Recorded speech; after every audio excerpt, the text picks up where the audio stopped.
Good evening. My name is David Ives. I'm the Executive Director of the Albert Schweitzer Institute here on campus. It's a pleasure to welcome you to the first faculty collaborative, the first scholarship program that is open to the public. I'd like to thank the faculty collaborative for all its work that it's been doing, not only in this program, but on many different educational activities all throughout this whole year. Especially like to recognize Dr. Deborah Clark, who has been in charge of the faculty collaborative. And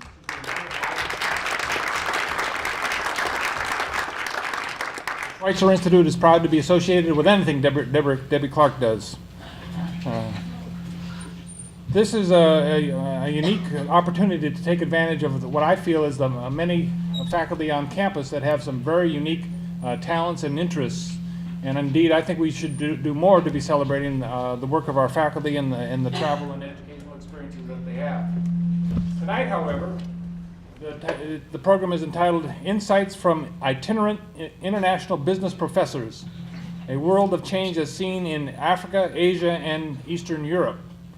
What we have here are three distinguished QU professors who, if you looked up the words erudite and learned in the dictionary, I think their pictures should be next to the words. They are some of our stars, and I really appreciate the opportunity to be associated with them. What I'm going to be doing tonight is just introducing all three of them, and then they'll speak starting with Farid, and then followed by Bob Engels, and then Xiaohong He. But let me introduce Dr. He first. She teaches globalization, internal financial management, global entrepreneurship, and international trade and investment. Her research appears in various academic journals and books with topics including global entrepreneurship, globalization, foreign direct investment, to mention only a few of the topics that she teaches on or writes about. Xiaohong holds a doctorate in international business studies, a Master of Science in Finance, and a Master of Art in International Management from the University of Texas at Dallas. She was a research engineer in China for 8 years before coming to the United States. Prior to Quinnipiac, she served as the Director of Far East Economic Development for Greyhound Lines. She has taught at Quinnipiac since 1991, founded the International Business Department, and has received the Excellence in Teaching Award from Quinnipiac University as well. In spring semester of 2009, she was on sabbatical, during which time she was conducting research in India and China as a Galpin International Fellow. Very distinguished, and a pleasure to have her on this panel.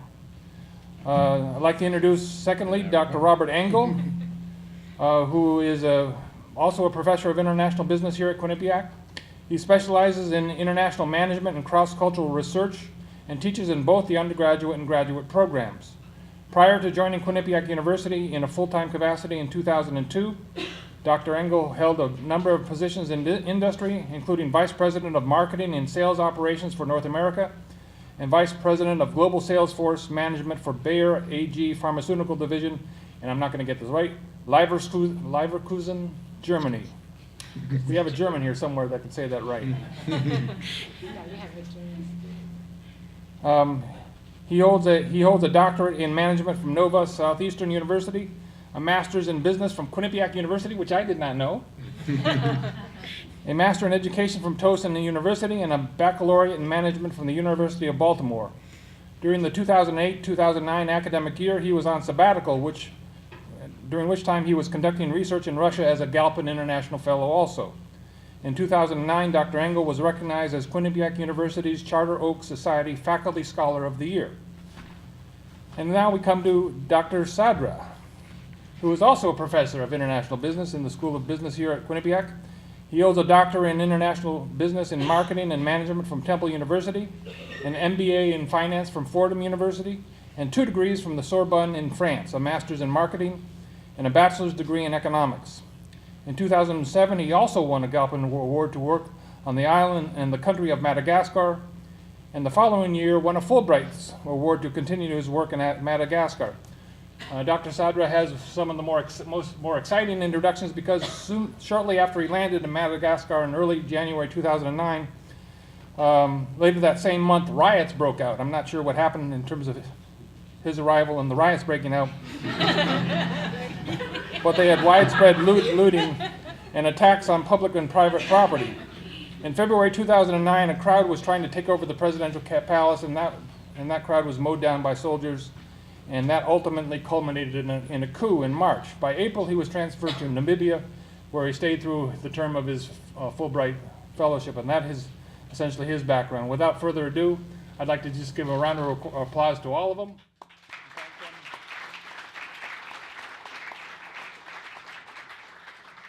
And then I would ask Dr. Sadrieh to speak first, Dr. Engle second, and Dr. He third. Okay, thank you, David. Oops. That's not good.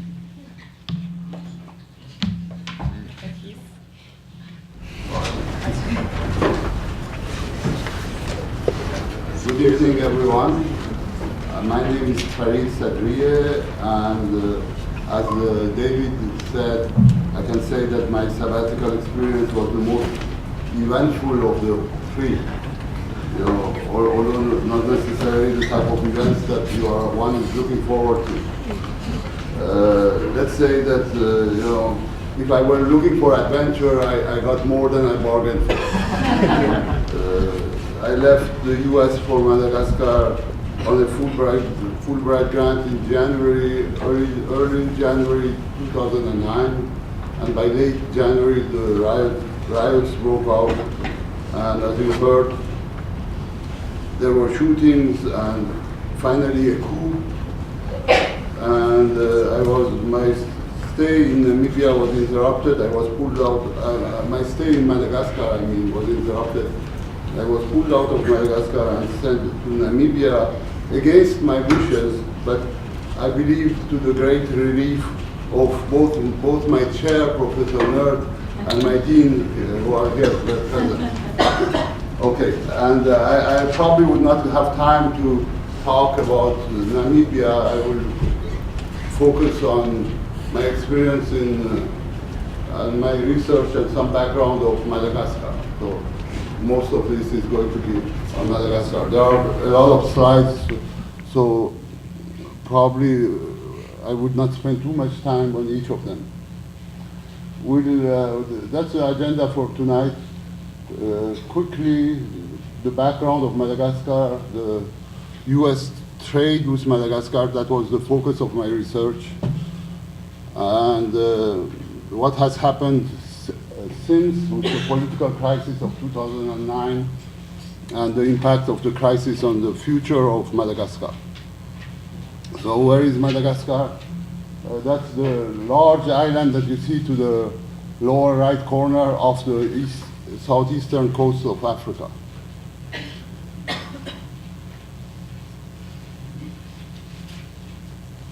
A map of Madagascar, that's the capital city of Antananarivo,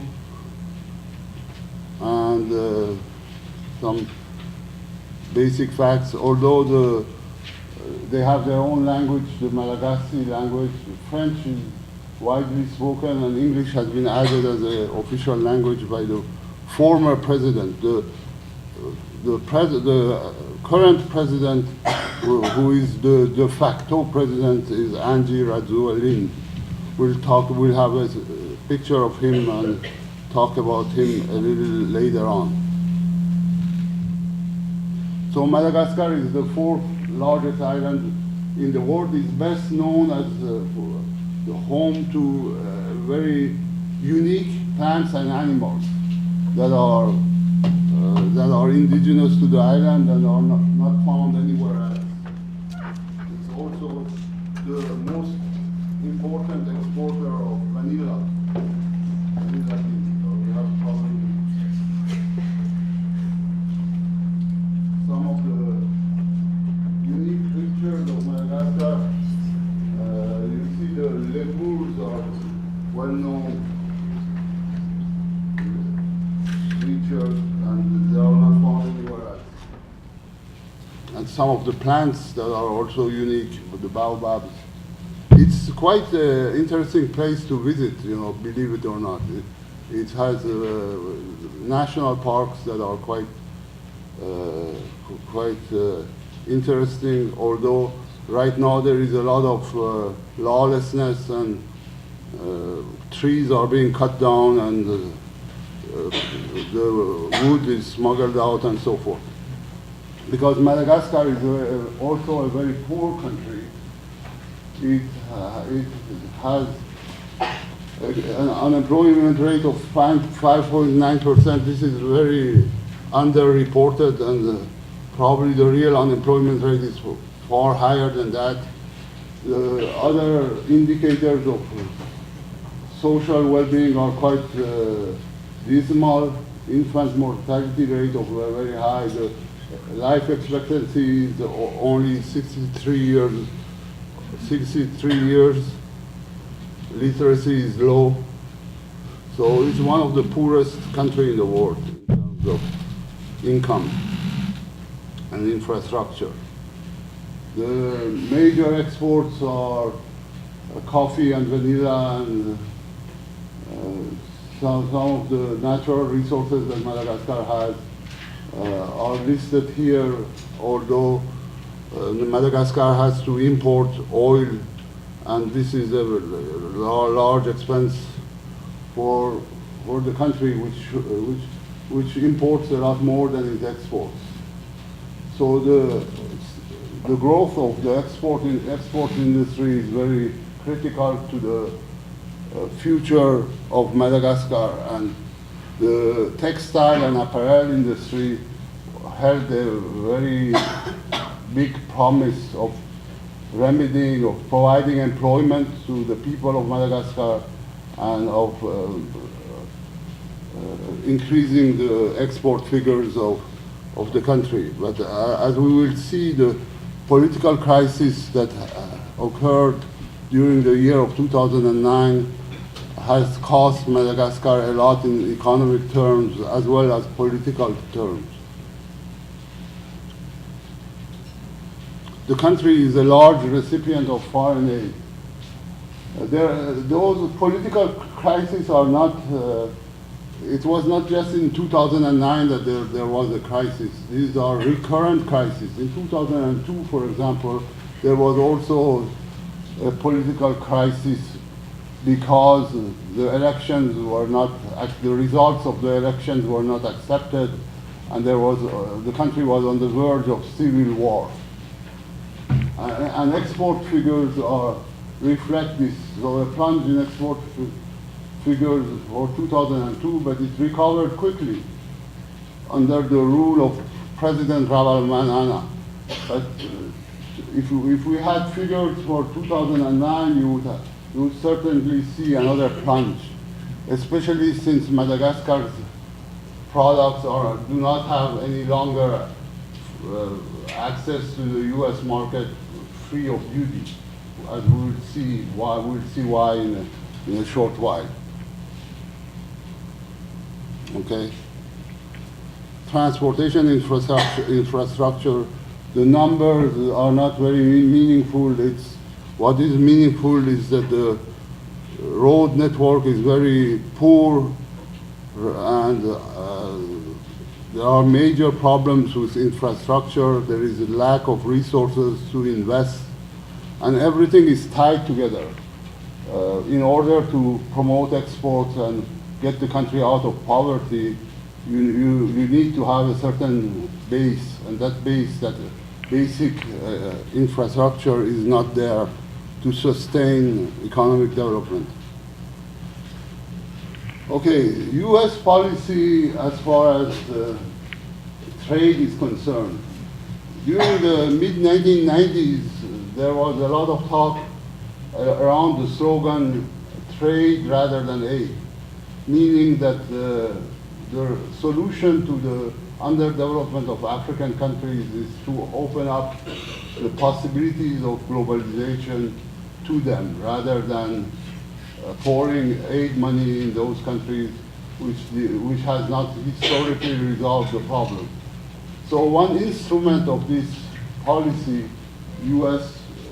policy of encouraging trade, has been AGOA. AGOA is short for African Growth and Opportunity Act, which was signed into law in the year 2000.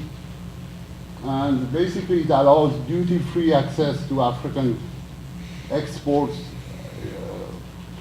African imports into the United States. It applies to most sub-Saharan African countries except those which do not have an open economy or democracy or regular elections that you can see. Mugabe's Zimbabwe, for example, is not part of it, or Somalia is excluded from the benefit of AGOA. All other countries would benefit from AGOA and have their exports gain entry into the U.S. market, thus helping their economic development. And Madagascar was no exception. Madagascar actually was one of the countries that took great advantage of the possibilities offered by AGOA.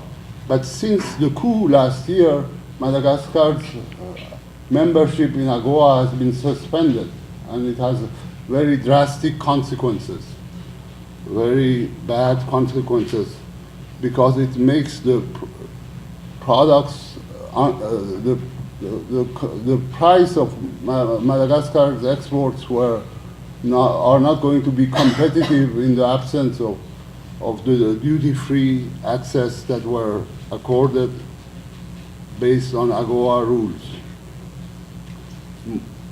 Most U.S. trade with African countries are only with a few countries. Nigeria is highly represented because it's an oil exporting country. South Africa is the only country in Africa, in sub-Saharan Africa, which is relatively developed, so has a diversified economy.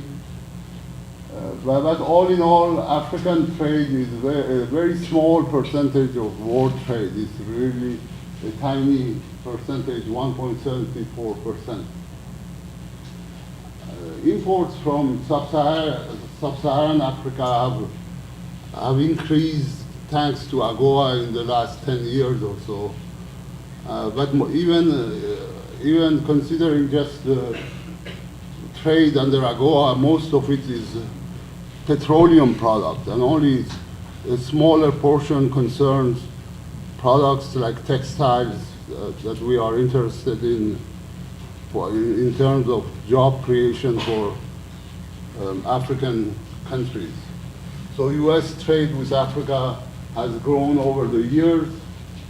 As you can see, the U.S. imports are far higher than the U.S. exports to these countries. U.S. imports from Africa, again, the lion's share is oil and natural resources. So that explains why Nigeria has such a large share. You cannot see the purple, it's Angola, another oil-producing country, and the other ones are all oil-producing countries except for South Africa. So what we are talking about is the other portion, which includes Madagascar. In terms of U.S. direct investment, most of it goes to South Africa again, and some oil-producing countries, Equatorial Guinea and so on.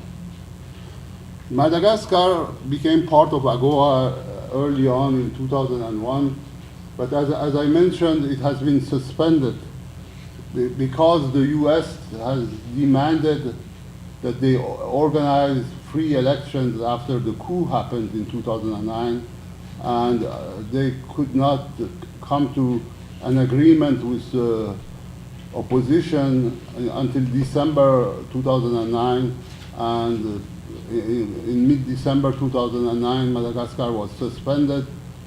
For the year 2010, there would be another opportunity to reintegrate AGOA in December 2010 if Madagascar would have by then reorganized elections and abided by the demands of the international community. Right now, it doesn't look good. They are talking about sanctions against Madagascar, one step beyond kicking or suspending Madagascar from AGOA. Madagascar was the second largest exporter of garments, but it will no longer be the second largest exporter of garments. Plants are closing, people are being laid off as we speak, because the market in the US has disappeared basically overnight.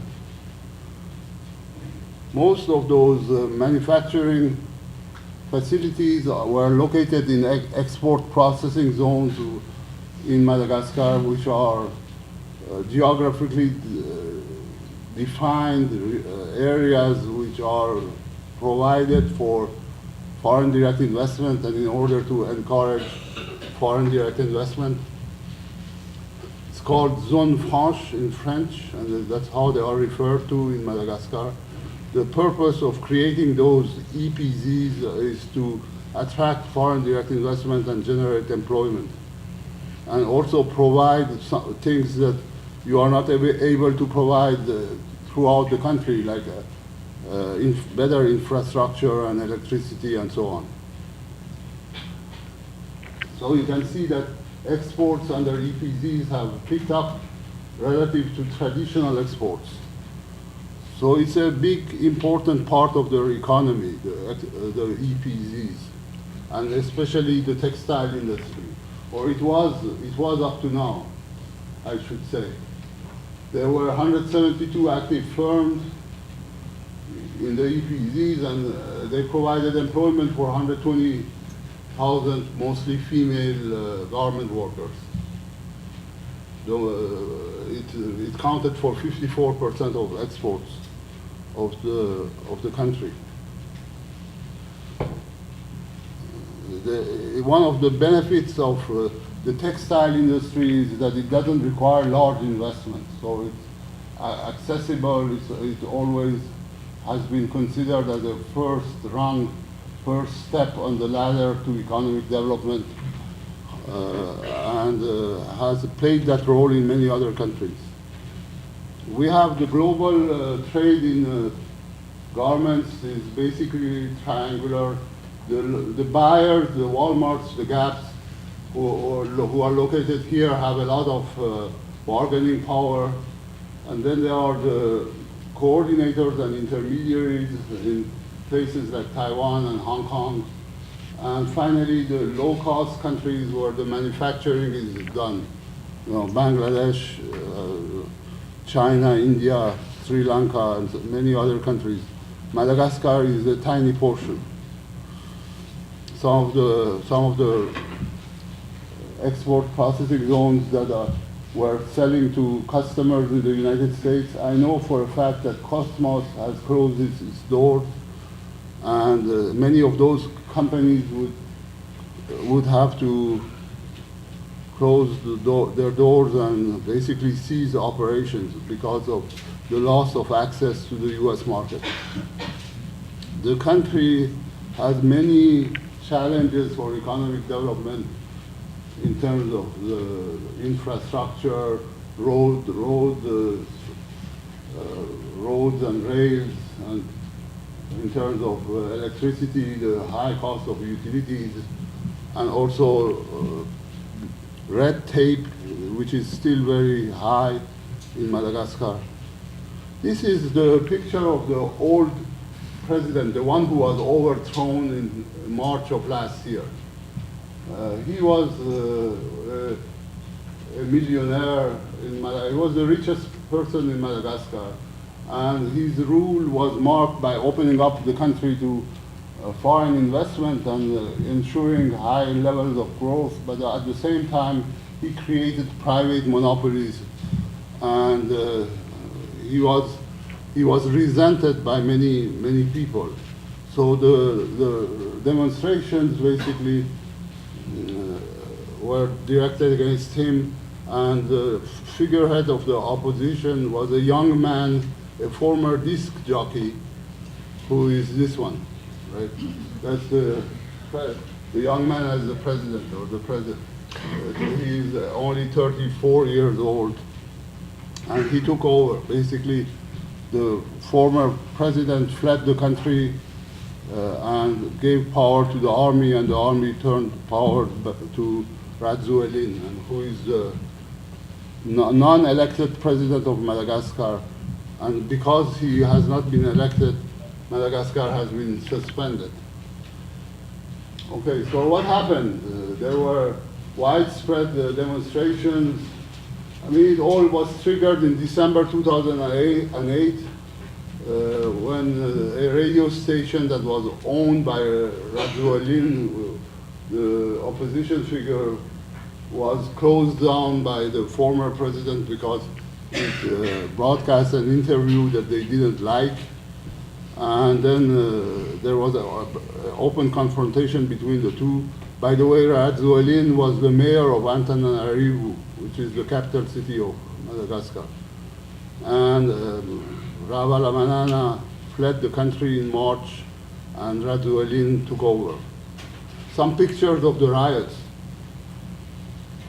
You can see the burning buildings and people running from gunfire.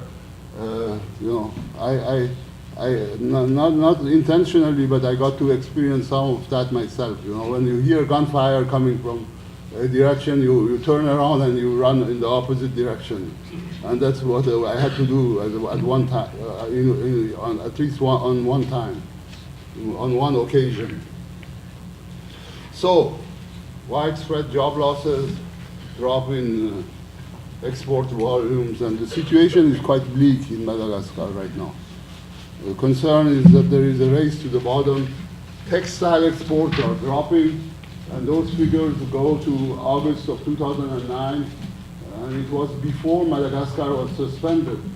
If you look at the figures now, they should be even lower than that.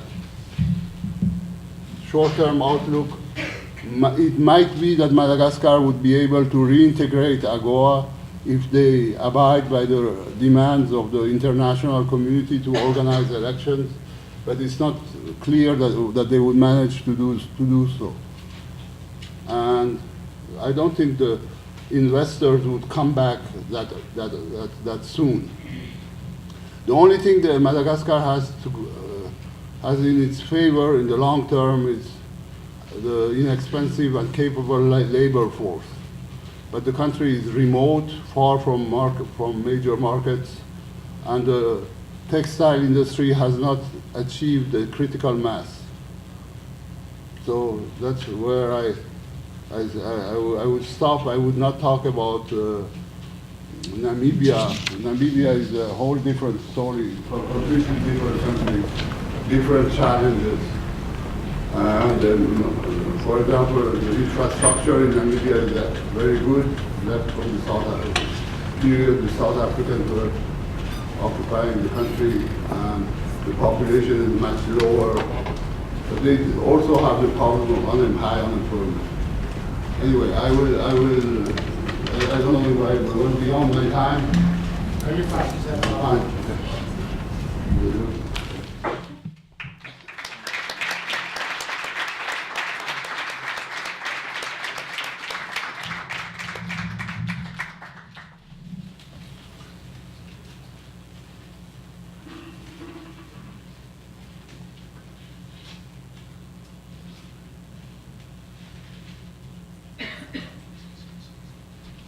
Okay, good evening. I'm going to be talking about a very different country and a very different position than what Professor Sadrieh just did. We're talking about a country that covers almost half the world, stretches almost halfway around the world, Russia. And if you just, obviously this is somewhat skewed in order to get it on any picture or any map, you know, the dimensions have to be a little adjusted somewhere along the way, and this is very much adjusted.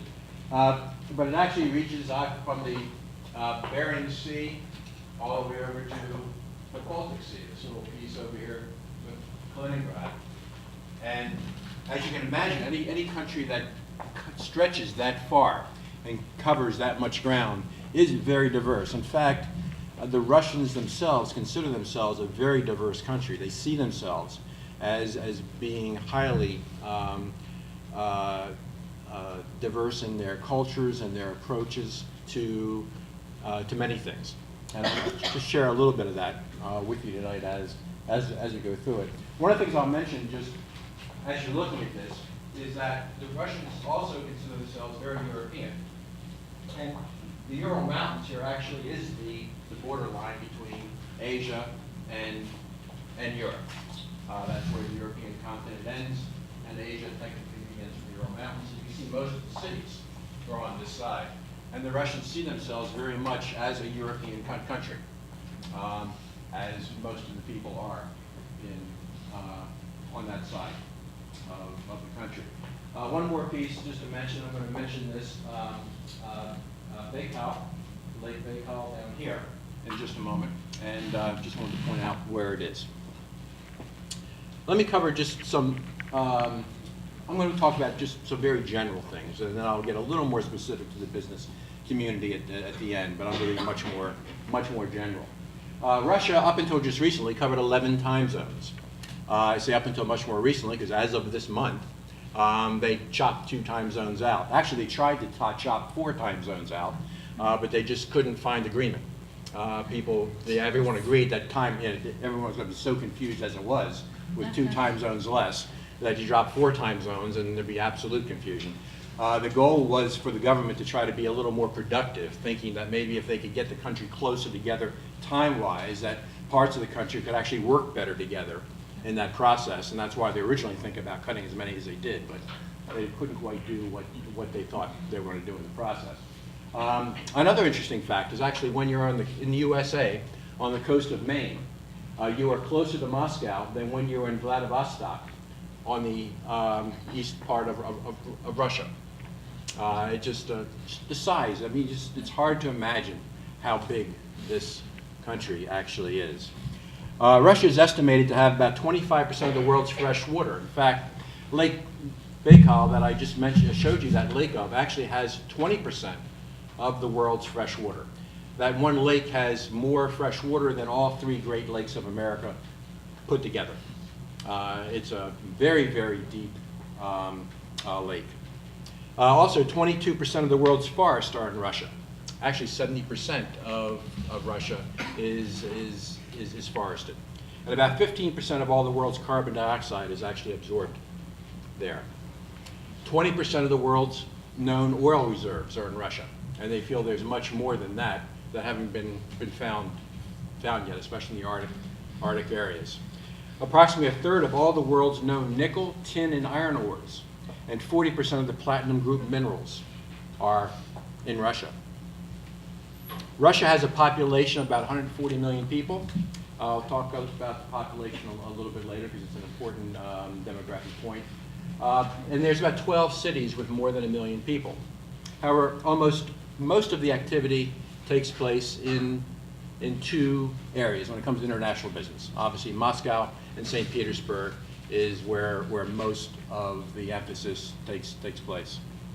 Life expectancy at birth is 59 years of age for males. It's actually up a little bit and continuing to climb, but far below what it was in the 1980s. And 73 years for females. I'll speak about that briefly in a few moments as well. I just have some pictures here just to give you, because so much of Russia for me was a change. I had the privilege of working in Russia in the 1990s quite a bit. And actually my last trip there, my wife Marcia and I were actually lucky enough to be there for the financial crisis of 1998. In fact, we were there when our credit cards were no longer good. You know, ATMs, no. I mean, credit cards, no. I mean, I'd have the company wire me money into Russia so I could get out of the country to kind of get back in the process. But just the change is so dramatic in those 10 years. It's one of the reasons I was so excited to go back and spend the time that I did. But I show the picture on the left there because that's a very much of a landmark. When people are walking around in Moscow, they use that building as kind of a focal point, a place to measure, you know, kind of as a center for figuring out where they are in the city itself. What was really unbelievable to me is this section going up here. This is in Moscow city, and it's going to be the new business center. There are going to be up to 18 100-story buildings being built in just that one spot. Just a huge, huge business center that's going up there. Switch gears to Rostov. Rostov-on-Don, the city where I spent a good part of my time there, is where the university was that sponsored me. And Rostov-on-Don is in the south of Russia by the Black Sea, actually the Sea Azov, on the Don River, which used to be once upon a time, the dividing line between France, not between France, between Asia and Europe. And this city is just, for me, a really a good example of what's happening in Russia, because it's the old and the new side by side. You can see the old Soviet-style building in the foreground of this, and then the huge modern apartment buildings going up right next to it. All over Russia, you see this juxtaposition of old and new, tradition and modern. And I think these cities show it very much in their architecture. Like most of Europe, outdoor markets are very important in Rostov. And you have the large ones, you have the bakers that pull up on the sides of the road to sell their ware, and also the fish market and the vegetable stands that kind of scattered around. Very much very European in feel. Also very European in feel, pedestrian zones. Those of you who've been to Europe know very well how they close off streets, open up shopping areas that people can walk, up and down the kind of the middle of the streets, if you will. Very nice, very comfortable, very pleasant place, a way to walk. And as you walk along the street, you see some familiar things. You can't help but to miss, they're ubiquitous, and yes, they are. And yes, they have the Big Mac. And yes, they call it the Big Mac, too, although it's more of a Russian accent, when they call it that way. Starbucks, also very popular and doing very well in Moscow. This is in Rostov, not Moscow, but in Rostov. And the Hard Rock Cafe, it's, I don't even know if we still have the Hard Rock Cafe here in the United States, but it's alive and well in Russia. This is Palm Sunday in Rostov, very religious group. It's just a little bit of trivia. I didn't know this actually in my formal trips, but for Palm Sunday, those of you who are Catholic may know that they use strips of palm that's used and blessed. Here they use what I would call pussy willow. And pussy willow is actually the what is used for Palm Sunday. St. Petersburg, just a magnificent city. Hermitage on the left, the Church of Our Savior on Spilt Blood on the right. Just some beautiful architecture. And this is especially the church architecture is just magnificent pretty much throughout Russia. One of the first things after the fall of the Soviet Union was money went into these churches. And in fact, many were new churches. The last shot I showed you with Palm Sunday is a brand new church. They're being built up all over Russia. The Russians have always been very proud of their religion, even though they're not necessarily very religious themselves as far as practicing religion. They feel it's a very deep and important part of their culture, and they support the building of their churches very much, and they've done a great job in restoring many. Then you have the old Kazakh. This was a small city in southern Russia that was an ancient traditional Kazakh city, and they were actually initiating 2 new members as Kazakhs, and people were dressed up in the costumes. And obviously on the right, the modern bride in Moscow. I had the privilege of speaking to a few hundred students. I was kind of like it's kind of like a rock star. I felt that way anyway. I don't know what rock stars feel like, but I kind of got it. At least in my imagination, I thought maybe this is what they feel like, because I was the first business professor in the city of Rostov, according to my university there. They followed me around with cameras. I was on TV, on the news. I had video. They were videotaping everything that I did. I was newspapers. I was just everywhere I looked. My picture was somewhere in the process. So these are pictures that were taken of the students during my class. If my students here, notice how much they're paying attention.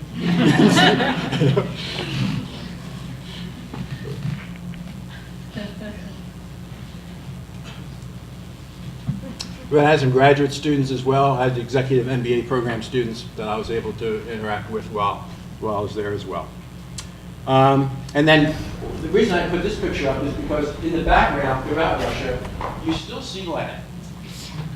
You know, if you look at there's statues, there's pictures, Lenin still has quite a presence in Russia. I guess I always pictured that kind of Lenin went the way of Stalin and was kind of pushed off, but no, very much. The presence of Lenin is very much felt in his recognition there. So let me just kind of give you an overview. First of all, the transformation of Russia has just been phenomenal. I mean, 1991 is when this whole process really began. And you had, in that time period, a centrally planned economy. You had a government that barely, actually no government was functioning. In fact, in 1993, as you probably remember, or maybe some of you may remember in the process, at least those my age perhaps, would remember very well, is the out front of the White House in Moscow, the second October Revolution, they called it, when the tanks were firing on the White House as the government was taking, was changing. It was a great deal of political instability. The economy was just a disaster. There was nothing there. People had no idea how to operate in a market economy, and because within a very short period of time, they just became a market economy. And just the operations, there was nothing there to really that worked. And today you have a stable political environment. You have a market economy, a growing market economy. You have a growing democracy. You have private property of sorts, but at least it's moving in the right direction. You have a number of things that are just dramatically different, including a middle class, which virtually did not exist in 1991 at all. You can give credit to Vladimir Putin, who is currently the prime minister. For 8 years, he was the president of Russia, and the people love Putin. They really, really do. This is not fake. This is not propaganda. This is not something that we think is the Putin media puts out. The people like Putin. They really do. In fact, they give Putin credit for the growth and the prosperity and the stability that has occurred. And they really do believe very strongly that he contributed a great deal. The fact that Medvedev is now president, and that he basically let Medvedev become president, is secondary to the people. I mean, they really don't. They also see Putin as carrying much more clout as prime minister than the typical prime minister perhaps would in Russia. So Medvedev is well liked, but Putin very much more so. A lot of people expect Putin, as you well know, to come back as president when the next set of elections come up. Probably one of the most serious problems in Russia is corruption. Transparency International Corruption Perception Index has Russia ranked 146 out of 180 countries. By the way, 180 is bad. One is good. I mean, so Russia is a lot closer to bad than good. The average business bribe, and it's probably more so for business than anything else. The average business bribe, according to The Economist in 2008, the average business bribe was $130,000. They estimate that the economic economy of bribing is $30 billion in Russia. They believe corrupt law enforcement is a serious issue. Meddlesome bureaucracy, getting involved. In fact, if people don't like what you do, you're going to get audited. You're going to get raided somewhere in the process. It's going to happen when you least expect it. And this puts a problem, creates a problem for business. However, there's less concern for corruption by the average person. Research has shown there that about 16% of the people have had some run-in with administrative bribery, some administrative corruption of some type. That 16% is actually not much different than Bulgaria or Latvia in Europe, and in fact it's better than Brazil. You know, a lot of researchers say this corruption is to be expected. It's while the GDP is relatively high, and I'll address that in a moment, the overall distribution of GDP is very, very skewed, and there's a great deal of poverty. So in many ways, it's operating much more like one of the lower developing countries. So corruption very much is an issue. Okay. Economically, it's been good and bad. Real briefly, I'll start with the bad and tell you the good. The bad is that it's not a diverse economy. It's very dependent on natural resources, energy primarily. Okay? That energy, though, has been very good to the country. From 1998 to 2008, it grew at a rate of 7% a year, pumping along year after year. We get all excited with China at 9 to 10%. I mean, Russia wasn't that far behind. It really did a great job. Fixed capital investment and personal income grew over a 5-year period, averaged 10% growth a year. Foreign direct investment in 2008 was $77 billion, up from $55 billion in 2007. It was actually the largest GDP purchasing power parity, seventh largest economy by GDP purchasing power parity in the world. It was behind Germany and ahead of the UK.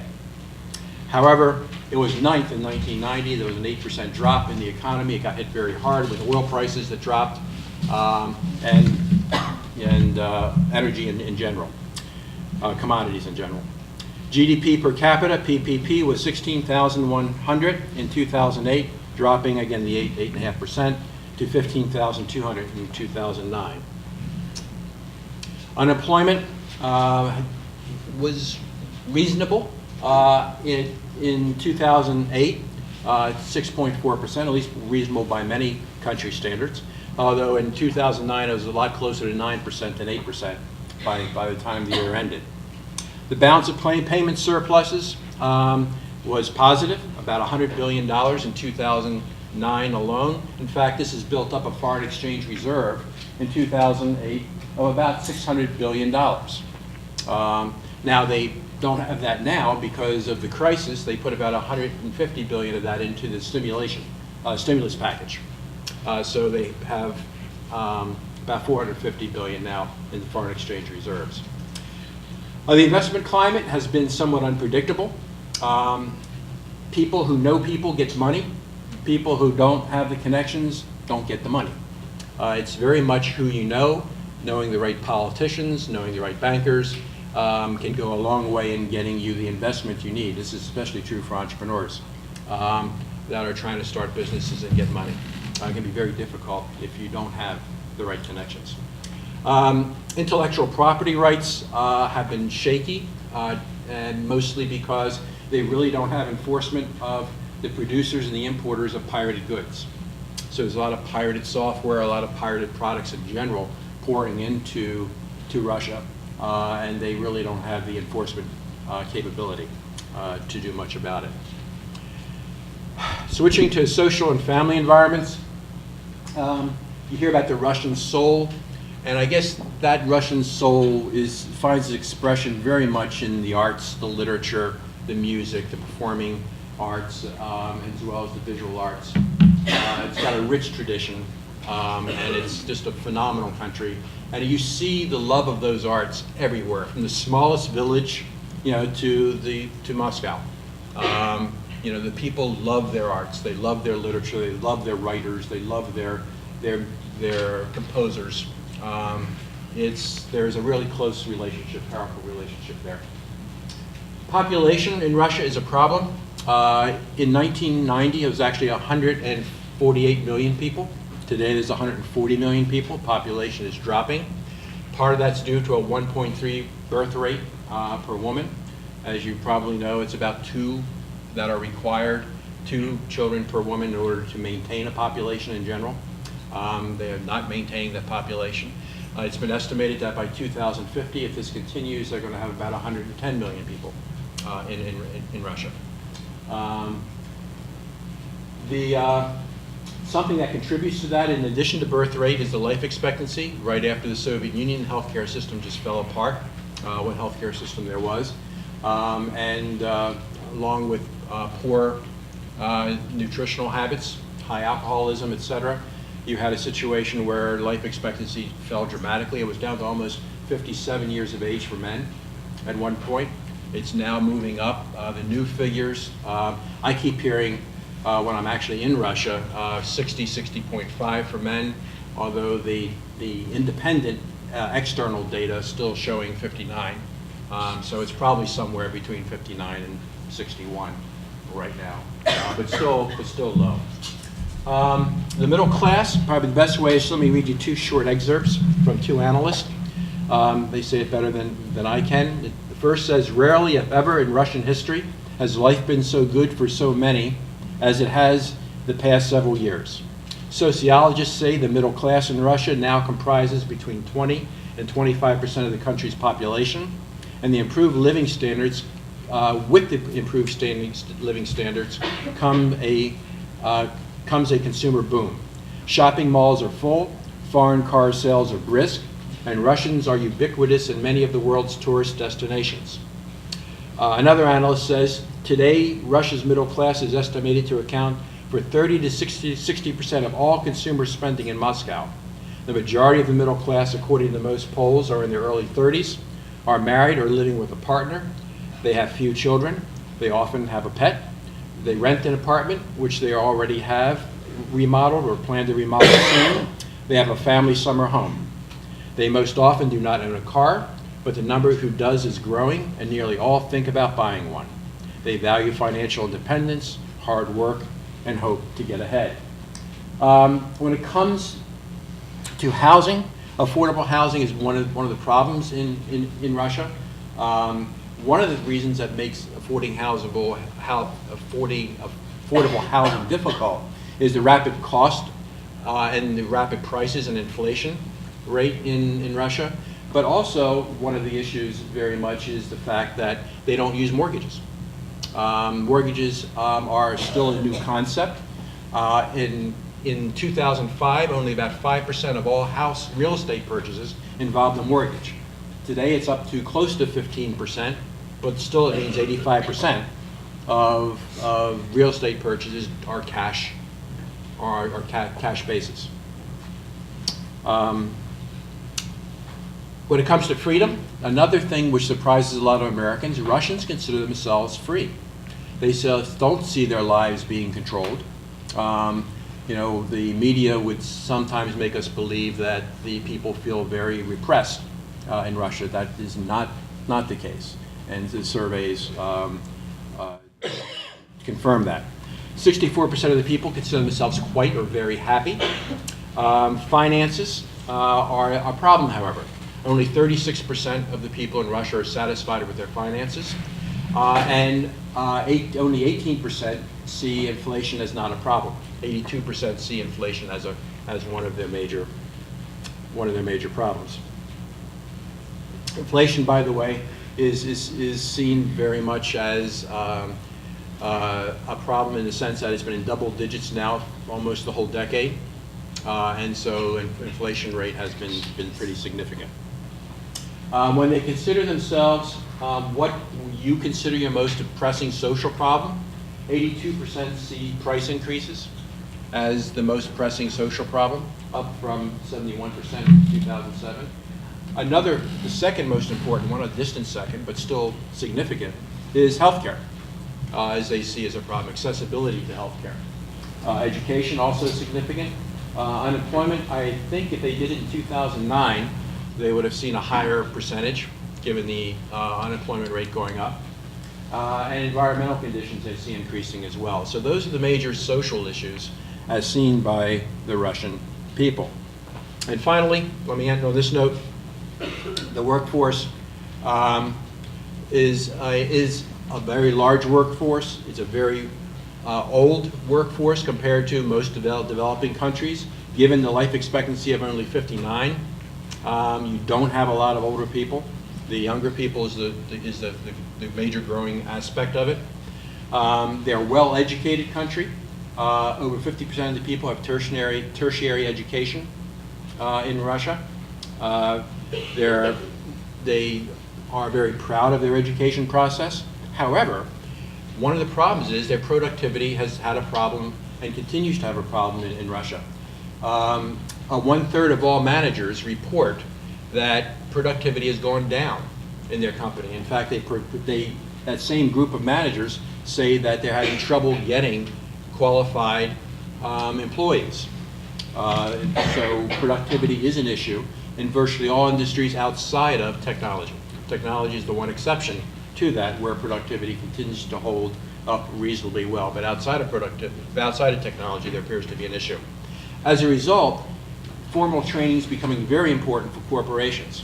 They don't believe the universities can train what they need.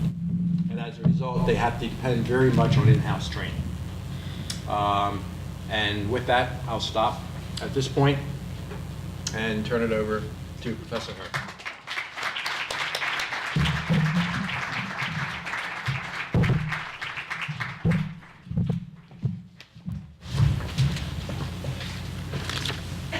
Okay, I have 20 minutes to cover 2 countries. Okay.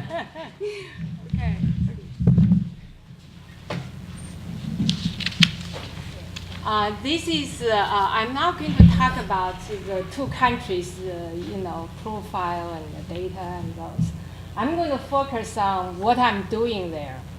And first, I want to thank the Galpin Fellowship, giving me the opportunity to spend a semester and travel extensively in the 2 countries. I really appreciate that. And the second, I want to appreciate my department to cover when I'm not here. Okay? And then I will share with you my sabbatical. The objective is to look at entrepreneurial development in India and China. I tell you why. One of the reasons is I want to see what is really happened to the people who do not have opportunity before, and what happened to them, during this great transition. Because India and China, all of you students, you probably hear from the news all the time. So that's why I want to see what has happened from the grassroots. And second of all, I spent I was 16, was sent to the countryside. Okay, so I spent 8 years. In the northeast of China, in the very rural area. So I still believe that India and China's fundamental problem is agriculture area. If they can get this developed, industrialization without agricultural revolution, there's no sustainability. So I want to see what is really happened there. And the third thing is, I want to see the 2 countries' driver of the growth. India is IT, and China is manufacture. So I want to see where they started, and how they started, and why they started from those 2 places. So that's basically, my research try to find out, okay? And the last one certainly is related to my field, how they internationalize those firms, their company, okay? And to start with, you see I'm here, I just try to say, why is this is a factory started by a person in his 20s. He's unemployed, okay, very poor, with his bicycle. All he had is a bicycle, okay, very sloppy bicycle, cost 80 Chinese yuan, probably $10 here, okay. And he go to the factories, all the factories, this is the silk capital. So all through those, the unused, very short materials, cut from the production line. So he's collecting this, putting the bicycle, build it up, and collect those things, make different things, and sell it. Okay, this is entrepreneur here. And he built this factory here, produce this kind of material, which is 70% of the world market share. And he's already built up. He's over. He made this Japanese company bankrupt, and then he said the next goal is to compete with a Korean company. And he had enough money to support anybody, but he said, I want to accomplish this in 4 years. He wants to overcome, to beat, to win the game, win the competition with the Korean company. And this lady is a worker. She has been working for 40 years as in the production line, in the textile industry, to doing those with so many machines weaving together. So she's doing that all her life. Okay, that's her. And this one is India, which is in Hyderabad. It's an Indian business, Indian school of business, the best private school in India. President Bush raised it there. It's very beautiful, only has 200 students, very high tech, and better than any campus I've been in, even better than you in terms of that small pocket infrastructure. And they have a family business conference there. I attended, meet a lot of family. India known for family business. They have hundreds. All the family business is 100 years older to be qualified to attend the business there. Okay, and there I find Indian business. India is a very spiritual country. I found, and they never look at the bells. It's a personal thing. You are the guardians of the bells, but you're not owning it. Okay? So that's a very interesting concept. And later I'm going to spread it over to social entrepreneurship. Okay? I'm going to turn this off. Okay. Forward, right? Okay. Why this is okay, and I just want to show you where I am. Okay, I'm just going to the hottest spot in China. And this is where I spent my youth here, okay, in the countryside. And here I'm still interested in the things happening, from at grassroots. And I traveled from Beijing to this hot area. This is a very fast-growing area, and 90% of the business, province GDP was contributed by private business. Private business, okay. So therefore, I want to go there to find out what is going on. That's the driver, okay? India, the driver is in Bangalore. You all know Bangalore, because all the call centers are there, started from there. And then, I arrived from Bombay, and then I traveled to Hyderabad and Bangalore, and I run this area, went to the countryside, and go there I went to Delhi. Okay, I tell you what I did. Here, I visited Tata Institute of Social Sciences. And this is the school Tata built 200 years, built way back, And this is a company, very interesting. And it's like, he started at the same time Carnegie had his company, okay? So he come to US to learn from Carnegie how to make steels. However, at the very, very beginning, he has a vision of community. He always said business have to serve the community. So he started this Tata Institute of Social Sciences basically to produce social entrepreneurs and crisis management and all those things. And this school, the campus is not very modern and kind of backward, things like that. But it's a very selective school. The program I visited is called Social Entrepreneurship Program. Among about 6,000 students only have compete for 27 seats. Okay? And students have to spend 3 months of visit in the people in the slam. And they were told me, I didn't talk to any professor, I talked to students first. A student told me, I said, why you did this?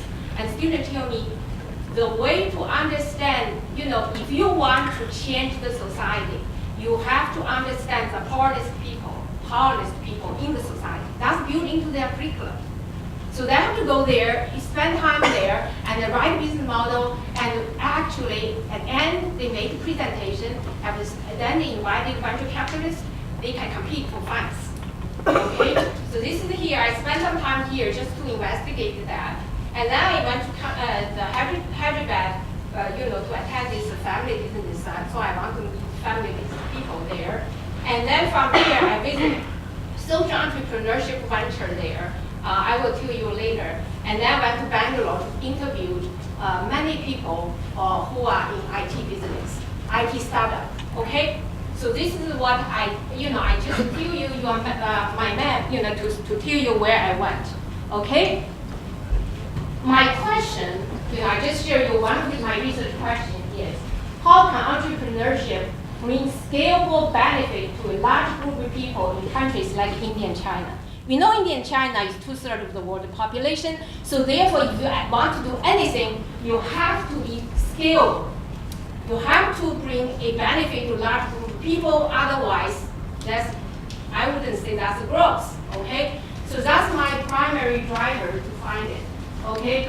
Those are the Indian youngsters, I just naturally taking the picture, they all try to stay in the camera. This is those are the young students, even though India is relatively to China is very poor. However, the students are very well dressed. Okay, they take education seriously. And you can see how creative they are by their face. Those are pictures I take in Delhi. I really love those kids. I just want to show you the future of India in them. Okay? In India, I want to show you, I want to just tell you, give you flavors. You can ask me a question later. One is I want to tell you a little bit about the born global IT firms. India, in Bangalore and Hyderabad, they produced a lot of entrepreneurs who are born global, which is why I say born global is they started business with the world marketing, world market from onset. They serve the world customers, okay, things like that. And why they started in Hyderabad, or especially started in Bangalore, and the things rooted back to Nehru, the President Nehru, okay? That's why I put it here, okay? Nehru is the first prime minister, and he's with a very different vision for India than Gandhi. Gandhi is basically talking about the entrepreneurship at villages, from small business, things like that. And Nehru want to build big business, okay, to compete. And it's like a Russian model, okay? So he chose Bangalore. The Bangalore was found because a lot of Indian students are very good in maths, in science, and they were educated, but they all went abroad. So in order to attract the students inside India, so he started at Bangalore with space program and everything else. So therefore, those students won't go abroad, they can find opportunity at home. Okay? He tried many years. And this opportunity finally come, which is the year 2000, Millennium Bug. Okay? So therefore, India get the chance to do all those things for Western firms and co-center everything. So that's why I just want to show you that into the root is here. Okay? And then the social entrepreneurship part is from Gandhi. Okay? So that's why I want to show you this. And this is the Tata Institute of Social Sciences. You see those students. They're very bright students. And, through competition, they can get there. And those are the social change, the seed of social change. Those students are really good. Okay? And let's talk about two things. One is the IT sector, another one is the Indian social entrepreneurship. IT sector, you can see, probably everybody think India is here, which is business process outsourcing, which is your Dell computer have problems, you know them, right? And you use them, you try to sell with you listen to the accent, the things like that. This is the business process outsourcing. Now this part of the business is shrinked. During the crisis, they are building their value-added change really upward. And this I think is going to change a lot of things we are doing. Here, we call it the global body shop, which is shopping to the cheapest people, okay, so they can answer the phone, provide customer services, things like that. India, is doing less so now. What they doing are the following three. One is knowledge processing outsourcing. I've been to several campuses there. Knowledge processing outsourcing is doing a lot of data mining.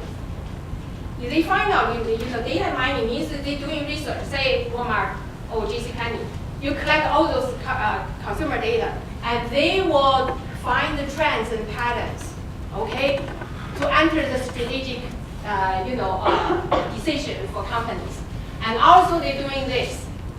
here we call partnership with clients. Actually, they actually take the whole IT operation, and then they manage this IT from the software selection, adaptation system, and the maintenance. So basically, the whole company's one section of IT is managed by Indian companies.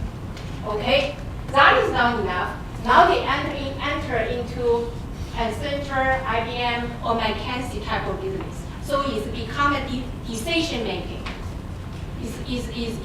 So that's something is a really upward trend. You can see they're no longer there. There is one to Philippines, but managed by Indian company. Philippines, and Thailand, those places. Okay, and they manage a different language, like Japanese, Korean, Chinese, but it's all over the world, there. But no longer, in India they still have it, but they already move up. Okay, so this is something you can see. India is really on the rise to compete at a high end, which is U.S. we used to think we have a competitive advantage in this area. Say Tata consulting services. They are already doing this type of thing, and also even IBM is doing this type of thing inside India. Okay, so this is the Indians IT sector. All the entrepreneurs, I interviewed about 20 plus of them, and most of them want to start IT type related companies, and which serve the foreign markets. Certainly serve local market, but they want global in mind. So this is a very interesting development that happened there. And second, I want to talk about is Indian social entrepreneurship.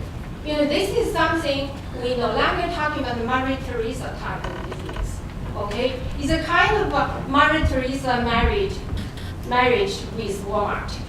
Okay, something like that. Okay, so what I meant that is they have a Mother Teresa's heart, but Walmart's lesson. You see, so if you look at those businesses, they have two kind of things. One is a cut cost, is always cut cost. Another one is scalable. Okay, so scalable means that the business model can be replicated itself. Okay. I'm going to talk about two things. One is the social entrepreneurial venture capital group, which they fund a new startup in social entrepreneurship area. Okay, and those social entrepreneurship, they are not just talking about like a charity or church to save the infant or something, but they are very high tech. In terms of innovation, efficiency, speed, quality, and sustainability. Okay. And we know that India, in the subcontinent of India, government is very weak compared with China. Okay, so therefore the market is, social entrepreneurship developed very well to fulfill the government's, the area government cannot provide the services. So social entrepreneurship actually, if you travel to India, Pakistan, and Bangladesh, we know they have a lot of social entrepreneurship in those areas. Okay, and India and China both are very contradictory countries. You see the picture I just showed you in the Indian School of Business. Next to Indian School of Business, which is a very beautiful campus outside, that's what you see here. Which my Chinese experience does not prepare me to see those.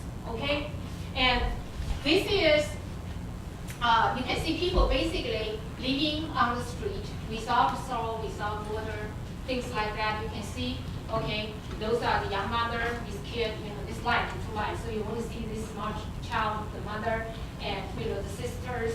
And I was talking to them with the students' help, so I can translate, so I can talk to them. And this is the people on the street for bag for things like that. You can see India, illiterate rate is very high, 35 for men and about 46 for women, which they cannot read and write. Okay, things like that. So therefore, when you see this problem, and the next day you see the solution. That's where the contradictory Indian is. You see the whole. When you see things so bad, and then next day you see the whole. It's always like this. It's a very interesting country. So you can see see, this is the solution, okay? And I see the social entrepreneurial venture capital group. And this is the foundation starting in 1996, and then cooperated, cooperated in Massachusetts, by the way. And this is the company, this is the foundation specifically built incubators. That's the thing that I talked to you before. Incubators for social entrepreneurs, okay? And this person is trained at, actually on the training program 1 year at MIT, okay? So we build the board, select the company which have a social entrepreneurship, which is social goal, and then what they did is to give them business knowledge, and therefore they can run this the operation at lower cost and high multiples, scalable, which is we're talking about 5 or 6 times to influence people. Okay, so let me show you one of the project they funded, help funded. And this is the Ajara Petra, Judy can help me to pronounce that name. But this is from Indian legend, which is this is magic pot full of food. It's unlimited food you can eat from. Okay, and this operation was aimed to provide unlimited food for education. Okay, as you know, as I said, literacy rate in India is very high, and most people, especially girls, won't want to school because they are hungry. Actually, if they're hungry, why they go to school, right? So in order to attract students to school, you provide free lunch. That's basically what's happened. Okay, so the vision is no child shall be deprived from education because of hunger. Okay, so this is the kitchen. I was there about 5:30 in the morning, and by 10 o'clock, all the food is dispatched to the villages, to the private schools they needed. Okay, so this is actually the things that may be cut off. Okay, so this is the Hubli, which is just on the south of Hyderabad. Okay, and this is a very small town and have a lot of villages around it. Okay, and let me give you the statistics. 25 million of children die in India. Okay, account for 1 in 5 deaths in the world. Okay, most of them, caused because they are not, they die out of hunger, things like that. So the operation, you can see this operation. Can you see this number? How big? 180,000 lunch. Okay, 2 kids. Lunch. Okay, and this lunch, as I actually as a web video, we don't have time to show it. Okay, and these things has to be developed to 40 miles radius around that Hubli operation. Indian road is very bad because you have dogs, you have cows, you have everything is on that street. Okay, things like that. But they are able to do this, and also the food. They have soup, 2 dishes, yogurt, and rice, and also has to be kept at 35 Fahrenheit because below that the bacteria would develop. So right out of the kitchen, and then they get into the truck delivered. Okay, and this whole operation was operated by 425 people, and they have 25 paid managerial staff. And also, you see this venture capitalists, how they manage this, have to cut the cost. Okay, you have to cut cost 10% by steps in order to get additional funding, otherwise no funding. Okay, and also has to be multiple, at least 5 times or more, which is, this year you give 1,000, next year has to be 5,000. So this is called scalable entrepreneurship. Okay, so it's managed like private equity firm. However, it's for social costs. Okay, and you see the meal they delivered, and market price would be 15 to 20 cents, 20 rupees, and then they deliver managed to 6 rupees. Okay, and the operation, you see this facility, this facility is designed by the Indian Institute of Technology students. Okay, and they find the high technology but the cheapest solution for it. And also they use some barefoot, I say the barefoot engineer solution, the rice, they all sourcing locally from local farmers, so it's a little bit provide job for the locals, and they find a way, say rice have a lot of stones, some bad things inside. So they manage to drop from very top to the bottom, they touch the magnetic things to get the metal out of it, and because they have different gravity, so they get different sand, everything out of it, and they use glue to get all those different bad items out of it, so have a better rice, clean rice, so can make big dishes, make good rice, okay? And this is their delivery truck. They still shuttle money to get refrigerated trucks. So they outsource, but this is their truck with the slogans and things like that. And this is the head of the operation, very young guy. I think he's 25, 26 year old student, okay? And on his spiritual path, I would say he's the only one in the management operation staff doesn't take any salaries, okay? And you can see he's still dressed in a monk's clothes, okay? And he's very smart, very efficient, hard-moving, fire guy. It's like a fireball. This person. It just looks like our MD student. Very good, okay? Very efficient. So, and then this one is the dean of management, and this one is the dean of the arts. Okay, these people in there to see this whole operation. Okay, so it's very interesting. And now I'm switch gears. So in India, I talk about IT, the flagship of India. Another one I talk about social entrepreneurship. Now I talk about China. Okay, China, China is an entrepreneur empowerment which led millions for a better life. China is a very interesting country which have three distinct different development models.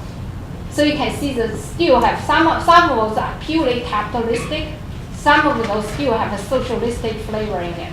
Okay, but they all works.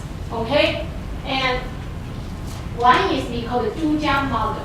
Okay, Zhujiang model is started from where here. Okay, which is Shenzhen, which is the first China started. Those are the one global entrepreneurship, which is basically they take order from the West, they process it, and then sell it. Sell to the world market, but not cater to the domestic market. So that's why I call them global entrepreneurship. And all the fundings at the time when China just opened, they cannot get funding from any world-class MNC. So they get funding from relatives abroad. Chinese relatives. So all the Chinese capital from Hong Kong, from Macau, and from Taiwan went there to, actually started. So that's Deng Xiaoping went there from 1984, so China take off. Okay? The second model is a Wenzhou model. Wenzhou model is entrepreneurship around family-owned business. And this is a very interesting thing, which is a very more capitalistic in certain sense than these things. Very easy to start. The things is unique about this is all the entrepreneurs are made of peasants. The people own nothing. Actually, they're peasants. Okay, a lot of them do not have any. Probably most of the people I interviewed, none of them have college education. Unlike India, all the IT sectors, all they have masters or college education. Here, all of them are self-taught entrepreneurs. Okay, so this is something very interesting. I'll show you a model, a case there.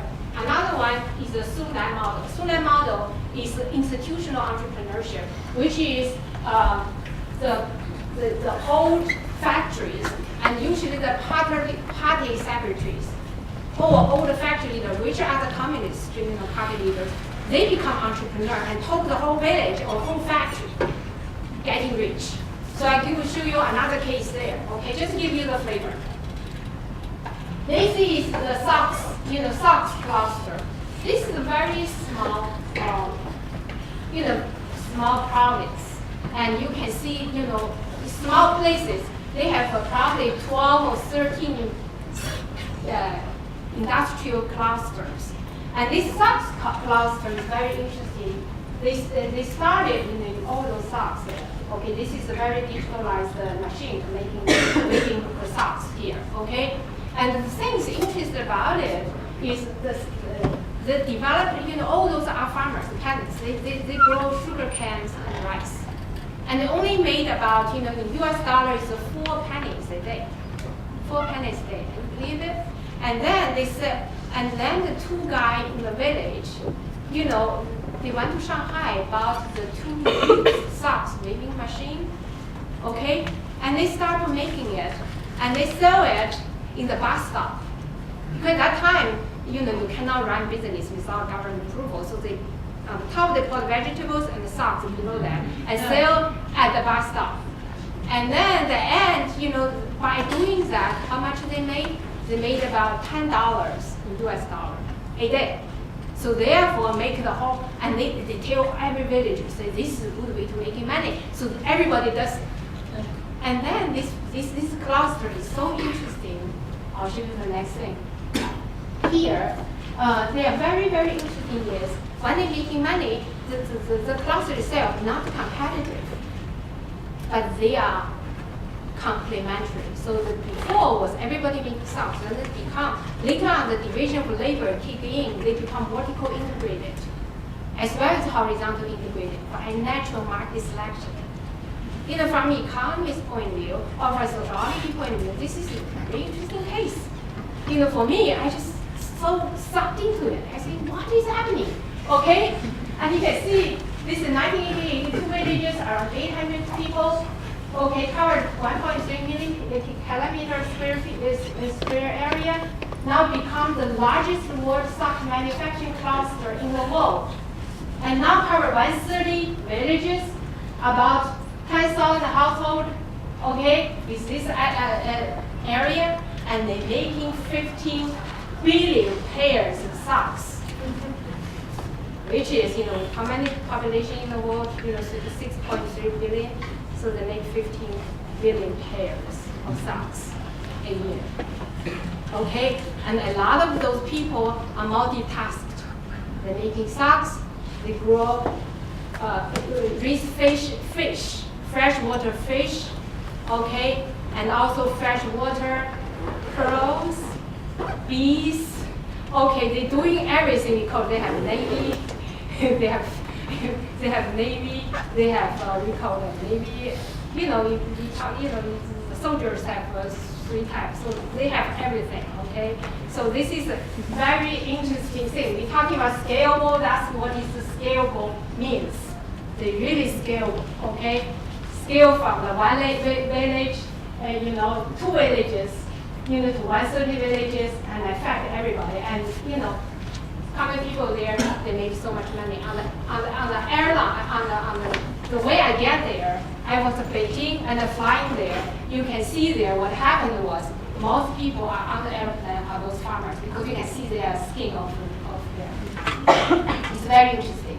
Okay, and here you can see here she is the head of the China Sock Association, and she is the parent's daughter, elder daughter in the family. She's very poor at the time, and she take all her family rich and take whole village become rich.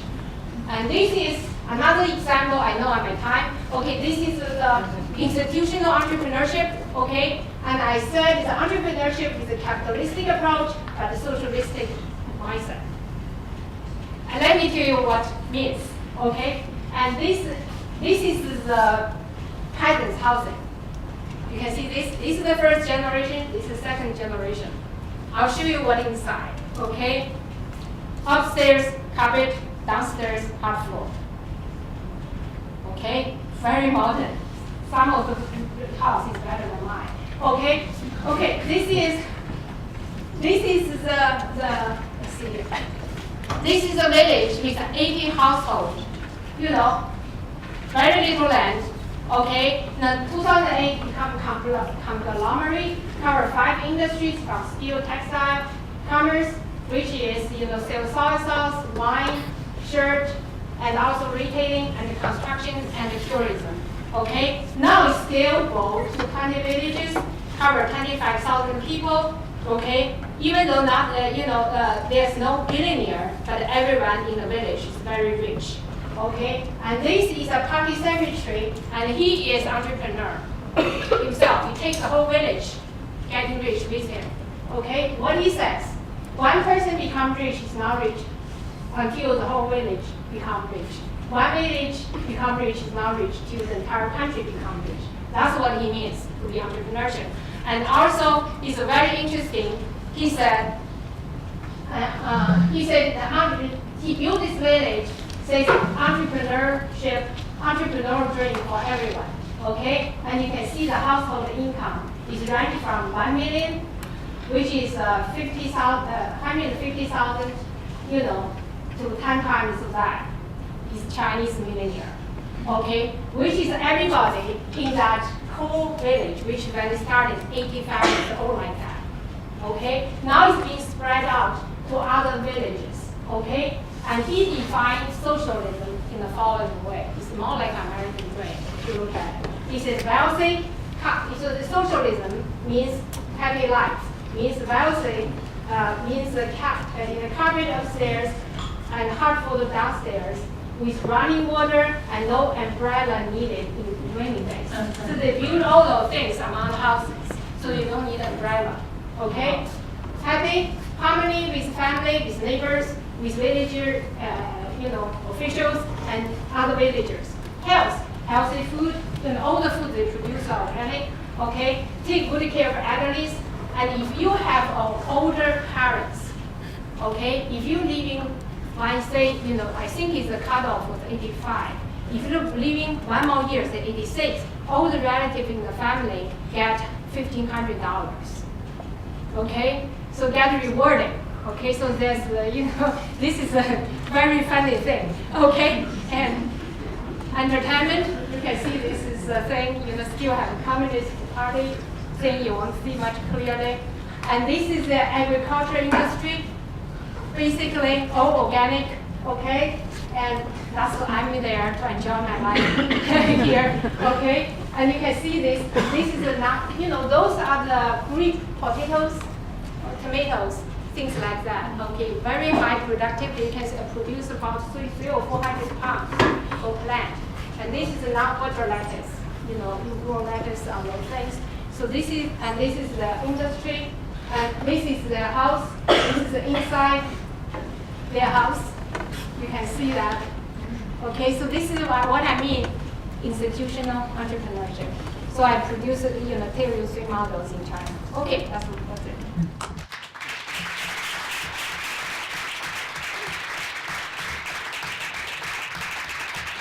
I try to compare it, but I can leave that. Since I know some of the students have to leave, we're a little bit overtime. But if you have any questions, why don't we come up and ask them individually? And once again, thank you. We could have spent a whole time on each one of their presentations, but I really appreciate the time that they put in. And one more round of applause.